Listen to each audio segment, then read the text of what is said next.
आज का टॉपिक जो है वो आपका पॉलिन जर्मिनेशन है। इसके फोकस पॉइंट आपको बताने जा रहे हैं sexual reproduction in angiosperm plant, ठीक है। और इसके क्या क्या स्टेप्स होते हैं वो आपको हम बताने जा रहे हैं। सबसे पहले आप देखिए पॉलिनेशन। पॉलिनेशन का मतलब होता है ट्रांसफर ऑफ पॉलिन ग्रेन, कहाँ से, स्टैमेन से स्टिग्मा ऑफ दी गाइनेशन पर पहुँचने की क्रिया के होते हैं। उसके बाद क्या होता है, पॉलिन ट्यूब जो होते हैं वो स्टिग्मा के ऊपर चिपक जाते हैं और वहाँ पर उनको हल्की सी क्या मिलती है, नमी मिलती है। और उसके बाद ये पॉलिन क्या होते हैं, जर्मिनेट करते हैं। जर्मिनेट करके क्या बनाएंगे, पॉलिन ट्यूब बनाएंगे। और पॉलिन ट्यूब जो है वो आपकी स्टिग्मा जैसे बात किसमें, स्टाइल में प्रवेश करेगी। तो वो जो है स्टाइल जो होता है उसका जो है वो प्रवेश जब करता है तो मे भी हो सकता है सॉलिड हो और मे भी हो सकता है हॉलो हो। Pollen tube entry into the ovule, उसके बाद कहाँ प्रवेश करेगी, ओव्यूल में प्रवेश करेगी। और आखिर में कहाँ जाएगी, एम्ब्रियो सैक में प्रवेश करेगी। और एम्ब्रियो सैक में जाकर के आपका डबल फर्टिलाइजेशन होगा। कहने का मतलब ये है, ये आपके मुख्य जो है 8 पॉइंट जो मैंने दिए हुए हैं ये दिखाते हैं कि पॉलिन ट्यूब जो है किस प्रकार से एम्ब्रियो सैक अपने घर तक पहुंचती है। और एम्ब्रियो सैक क्या, highly reduced female gametophyte of angiosperm, जो कि आप बता चुके हो 8 न्यूक्लियड भी होता है, 7 न्यूक्लियड भी होता है। Okay, now what are the important steps जो होते हैं वो इम्पोर्टेंट जो है वो आपके सामने यहाँ मौजूद है। मैं इस तरह से आ रहा हूँ, ये देखिए, ये फिर यही आपका पॉलिन ग्रेन है जो कि 2 सेल्ड, ठीक है, या 3 सेल्ड हो सकता है। तो यहाँ पर आप देख रहे हैं कि एक ट्यूब न्यूक्लियस है और 2 आपके मेल गैमेट है। पॉलिन ट्यूब जो है जर्म पोर से जो है ग्रो करती हुई आगे बढ़ती है।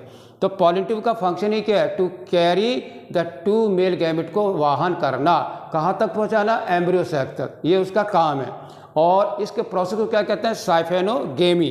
Transfer of male gamete by pollen tube is called siphonogamy. उसकी शुरुआत कहाँ से हुई, जिम्नोस्पर्म से एंजियोस्पर्म तक। ओके, अब जरा स्टेप देखिए, इसमें क्या है, पॉलिन ग्रेन जो होते हैं जर्मिनेट करते हैं कहाँ पर, स्टिग्मा के ऊपर। क्यों जर्मिनेट करते हैं, टू प्रोड्यूस पॉलिन ट्यूब बनाने के लिए जर्मिनेट करते हैं। एक बात अब हो गई। दूसरा पॉइंट देखिए, पॉलिन ट्यूब जो होती है वो स्टाइल के टिश्यू जो है ग्रो करेगी। और स्टाइल जो होता है वो आपको पता है 2 तरह का हो सकता है, सॉलिड और हॉलो। तो ऐसे में क्या होता है कि पॉलिन ट्यूब ये नहीं हर किसी के यहाँ पहुँच जाए। जिस प्लांट की पॉलिन ट्यूब होगी उसी प्लांट पर वो ग्रो करेगी, दूसरे पर नहीं करेगी। यानी आपका पॉलिन और स्टाइल का जो इंटरेक्शन जो है वो आपका स्पेसिफिक है, पर्टिकुलर प्लांट स्पीसी के लिए, गुड़हल का गुड़हल के लिए और गेंदे का गेंदे के लिए। इसलिए जो है अगला सवाल आपका आता है, जो बोरोन, क्या क्या हमें इंपॉर्टेंट तत्व चाहिए पॉलिन ट्यूब के अंकुरित होने के लिए या ग्रोथ करने के लिए। तो आपका सवाल जा रहा है, बोरोन बहुत एसेंशियल है और कैल्शियम बहुत ज़रूरी है। एक तो आपके 2 एलिमेंट हो गए।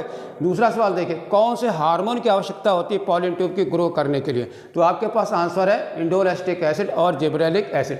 उसके अलावा जो है आपके सॉलिड टिश्यू जो होते हैं उनको भी गलाना पड़ता है। तो उसके लिए आपके पास डिजोल्व करने के लिए आपके पास 2 एंजाइम है। क्या है, सेलुलेज। सेलुलेज जो है सेलुलोज को डाइजेस्ट करेगा और पैक्टिनेज जो है वो पैक्टिन को डिजोल्व करके आपके लिए रास्ता पॉलिन ट्यूब के लिए बनाएगा, ठीक है। और सॉलिड स्टाइल जो होती है, बहुत इंपॉर्टेंट क्वेश्चन है, उसमें खास विशेष प्रकार के ट्रांसमिशन टिश्यू पाए जाते हैं, ठीक है। वो जो है स्पेशलाइज्ड जो है कंडक्टिव टिश्यू होते हैं जो कि पॉलिन ट्यूब को प्रवेश करने में हेल्प करते हैं कि आओ धीरे धीरे ग्रो करो, हम रास्ता आपको दे रहे हैं, इसलिए उनका कंडक्टिव टिश्यू है। और हॉलो जो होती है पॉलिन ट्यूब वो आपकी मोनोकॉट्स में काफ़ी कॉमन होती है, ठीक है। और आखिरी पॉइंट ये है कि पॉलिन पिस्टल ये बहुत ही एक डायनेमिक गतिशील प्रक्रिया है जो कि सबसे पहले क्या करता है, पहचानता है, रिकॉग्निशन करता है कि ये मेरी स्पीसीज का जो है फीमेल गैमेटोफाइट है या नहीं है, और या प्रमोट करेगा और या उसको वो इनहिबिट कर देगा, समझे। इस तरह से ये एक बहुत ही डायनामिक प्रोसेस आपका है पॉलिन जर्मिनेशन का। Okay, thank you very much.